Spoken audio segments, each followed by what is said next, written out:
The logic of our society will never fail to baffle me because I feel like there's a lot of stupid things that are being normalized nowadays.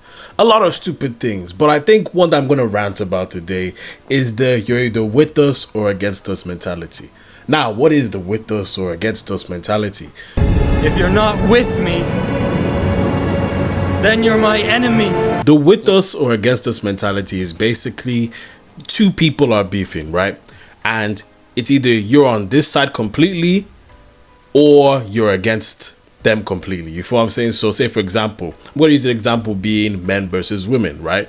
I think it's fair to say that men and women in society have their own problems, right? And I'm always going to be the one to vouch for this because I believe in the lifestyle of balance. You know, you can blend in a bit of everything and still come up with a good result. You feel me? So when I see men and women arguing and stuff like that, right? And I'm a man. Sometimes I notice on social media that there'll be some men who make some good points about, say, something that men need to be held accountable for. And the men will just bash that man and say, oh, you're a simp, or you're a cuck, you're a loser, or you're a pick me, you just want that girl to like you. Or flip side on the women's side, you know, there'll be a woman who, you know, is for women in general, but then she'll have an opinion that's like, actually, women, we kind of do this one thing and it's really messed up and XYZ, and the women will bash her saying that, oh, she's a pick me and like she's not a girl's girl and things of that nature. And the same can be said for liberals and conservatives, the same can be said for Christians and non-believers, and the same can be said for black people versus white people or racists and things of that nature. You feel me? It's like you anytime you offer a bit of critique to the group that you're sat in, you know, they always just come and bash you because you have to believe everything that they believe. And I think that's utterly stupid. I think it's stupid because I think that each side of every team has some flaws to them. Each side makes good points, 1000%. I'll say that, right? But then there's a lot of flaws with each one. With black people, it's this over, you know, belief that they are constantly victims and they're not held accountable for the action because of systemic racism. And it's like you can move forward without, you know, all the systemic things holding you back. You can still make a living for yourself. Or with white people trying to act like black people always just victimize themselves, when really there is racism that still exists in society today, and there's actually some places where black people are still not welcome, even though we've moved years past those times. So it can be said for conservatives and liberals. You know, there's some things that conservatives say, but there's other things that say that are messed up, and some things liberals say that are right, but there's other things they say that is messed up. And it's like you go to many different groups, right, and you see the good in what they're doing, but you also see the bad in it. And it's like, why can't we as people, you know, I think from the middle of a balanced point? Why can't we ever just sit there and think to ourselves, yeah, but like there's a critique there, and be okay with that critique? What it is that everyone thinks that they're the hero and the other person's the villain. So when you start to make points for the villain being correct in some cases, the hero then feels like not a hero. It feel like they're being critiqued and challenged on their ideals. And the moment when you start to make someone feel like they're not a hero anymore, they start to brand you as a villain and a traitor and things of that nature. So what it all boils down to is everyone thinks they're saving the world, but really they're not saving the world. They're just arrogant in their own beliefs. Everyone thinks they're saving the world, which is why there's good in everything that they do, but at the same time there's also bad. And that's where you can turn into the villain, because if you don't see the flaws in your own ideals, then, well, you're not exactly saving the world. You're just leading down this narrow mindset that refuses to take other perspectives. Because people think like this, because people think that they are the true hero and their way is the only way to move forward in life, that's why there's no unity or any progression. And I feel like that will always be the case to the end of time. I feel like because humans will never understand that we need a mix of everything, they can never move forward and advance because they fail to see the positives in each other, which then leads to constant conflict, constant debates, and constant battles, when really there's a much bigger problem that we should be battling, and that is the advancement of each other's lives. But we can't ever advance forward if people are just constantly trying to bag on the other person and really hate on the other person because they believe they're the hero. It's not correct. It doesn't make any sense. I think at the end of the day, like, you know, everyone has the best intentions, but because everyone has the best intentions and they feel like they're the hero, in their heads, the hero can never do no wrong. And I think it all boils down to humans failing to understand that we are humans and we will always have bad qualities. We will always have flaws, no matter how noble or how great our intentions are, or our motif or our mindset is. We will always have flaws. We are flawed human beings. It says this in the Bible. You feel me? There will never be a human on earth that's perfect, no matter how hard they try. You feel me? No matter how hard you try, you will never be perfect. And because you are not perfect, you must accept that sometimes you will be wrong. Let's look at examples like Hitler. Hitler's intention was to liberate his people and make Germany great again. But in the process of that liberation, his hate got in the way because he felt that he had to get rid of a group of people in order to liberate his people. As a result, yes, Germany became a better place to live for the German people, you know. However, what ended up happening was a group of innocent individuals, they got emmed off, and that's not cool.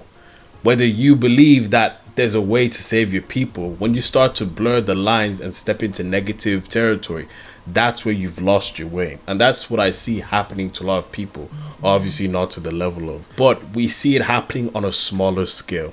Like, for example, Red Pill. The Red Pill aims to teach you guys about heartbreak and the true nature of women, which is not a bad thing, you know. Helps you spot which is a good woman and which is a bad woman, and the type of mentality you should step in to date a woman. However, the problem then arises when they're starting to treat women like less than, and that's not what the Bible says. The Bible says women are just as equal to men and they're very valuable. But then the Red Pill treats them like garbage, and then makes you as an individual that's a Red Pill person paranoid. You don't trust women, you hate women, you basically turn into some sort of an incel. You start to not regard them as anything important. Same with the hate all men trend, you know. Yes, I do agree that you should be aware that men, there are a lot of creepy men out there, and they do prey on women, and they do, you know, make women feel uncomfortable. I've heard a lot of creepy stories. However, this thing about believe all women and hate all men, that's where you take it too far, because your father's a man, your brother's a man, your grandfather is a man, you feel what I'm saying? And your son will be a man, you feel me?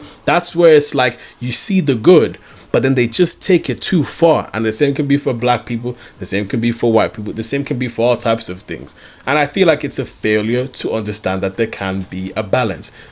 Are they telling the truth in some cases? Yes, they're telling the truth. But you should always, where you realize that you've hit maturity in terms of how you live your life, is when you're able to find balance in between. I guess I want to say this to the individual out there who's watching this, right? Don't be afraid to embrace balance. Now, the reason why people don't like finding balance is because there's not many people in balance. People are either on one side of the argument or the other side of the argument. You will never see anyone in balance. That's why people want to feel a sense of belonging. So I must warn you, yes, it's a lonely road, but you have to decide, do you want company, ill-informed company, or do you want wisdom? Wisdom is where you understand all sides. Ill-informed company is when you choose a side and you remain stuck in limbo forever. Balance will always get you far in life. For example, I'm a Christian, but I can also see why people step out of the faith. I can also see how Christians do their things wrong sometimes. You feel me? I'm still always going to be a Christian. I'm forever going to be a Christian. But I do think it's important to understand the flip side as to why people dislike God, you know, and be very understanding of the fact that there are some people out there who are claiming to be Christian, and they're preying on innocent people, you know, and taking advantage of people in the name of God. Of course, that's going to be the case. You feel me? It's always wise to understand the other side, because when you understand the other side, you have knowledge about the whole situation, and you can come up with better solutions to satisfy both people. Now, some people will always be hard-headed and stubborn in their ways. They will never see the other side's point of view, you feel me?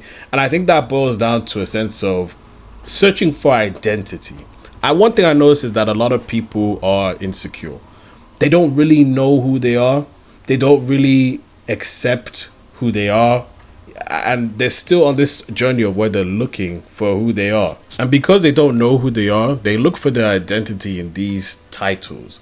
Oh, I'm a conservative, or I'm a liberal, or I'm for Black Lives Matter, or I'm a racist, or whatever it is in the spectrum of things. Everyone's looking for a faction to join, because I guess when you're in a faction to join, it's much easier to find yourself. When in reality, you're not finding yourself. You're just joining another person's cause. Finding yourself is going out there and accepting who you are, understanding who you are, and understanding your life purpose. However, you cannot understand your life's purpose if you are stuck in some rigid borderline thing that's like they put you in a box of what you can be. And anything outside that box is treason to the cause that you're following. So if you're a red pill person, you must stay in those four walls, because if you step out even just a little bit, you're a simp and you're not really a red pill person. That creates an identity crisis, things of that nature. I feel like deep down people do know that the other side is making good points, but because they are finding their identity in this thing, and they know that if they agree with the other side, it would make them question their whole identity and make them get into another identity crisis. They stay stubborn in what they know is not right about their ideology. And that's where you see people constantly go through this phase of looking for different things, joining different factions, whether it be joining different religions, joining different political spectrums, joining different things. They're just not able to find themselves and understand who they are. Listen, you have a purpose. You have a life to live, and you will get there in due time. But do not rush your process trying to align with any ideology. At the end of the day, you're going to agree with some things from each side. There are some things you're completely not going to disagree with, and that's okay. Just don't look for your identity in these factions, because if you look for your identity in these factions, you're going to end up agreeing with the other side at least one time, and you're going to have an identity crisis, and you're going to be lost and confused. So embrace balance. By embracing balance, you can create yourself a good character that you understand and you feel comfortable in. You start to accept who you are, and you start to move forward with the mindset that you know what your purpose is. You're not going to find purpose staying with the faction and being stubborn with the terrible ideologies that you know deep down you don't agree with. So embrace balance, my friend. It's okay to agree with different things, but don't tie yourself or limit yourself to the four walls that each of these factions have. You are more than that. You are better than that, and you will be better than even you can imagine. But you just gotta believe and let go of trying to stay in a faction. Embrace the balance and keep on discovering who you are, responsibly, obviously. But yeah, I just feel like people are just in that mindset, and like, it's insecurity at the end of the day. I get it. It's scary to find who you are, and it's always scary to try to figure out who is you're supposed to be. I trust you. Within due time, God will reveal to you who you are. And once you are able to understand who you are and you're happy with your purpose, everything like that, life becomes so much better. You start to realize that you are you, you'll always be you, and nothing's ever going to change who you are. Not a faction, not an enemy, not whatever it is. You are you, and you just need to be patient and go out and discover who you are. Because think of it this way: if you stay in a faction, the four walls, like I said, the four-wall trap, you limit yourself and delay the process of finding who you are. Go out there and explore and understand what your ideals or morals are. And, God will guide you there in due time, God will always show you your purpose, but you just got to be patient and not limit yourself to those four walls, because some people stay in those four walls for years, and unfortunately they stay stagnant in their growth and they never move forward. But what do you guys think? Have you found who you are? Are you part of any faction? Is what I'm saying making sense, or do you have any contrary opinions? I'd be really interested to hear about what you guys have to say. With that being said, my people, God bless, take care, and I'll see you guys next video.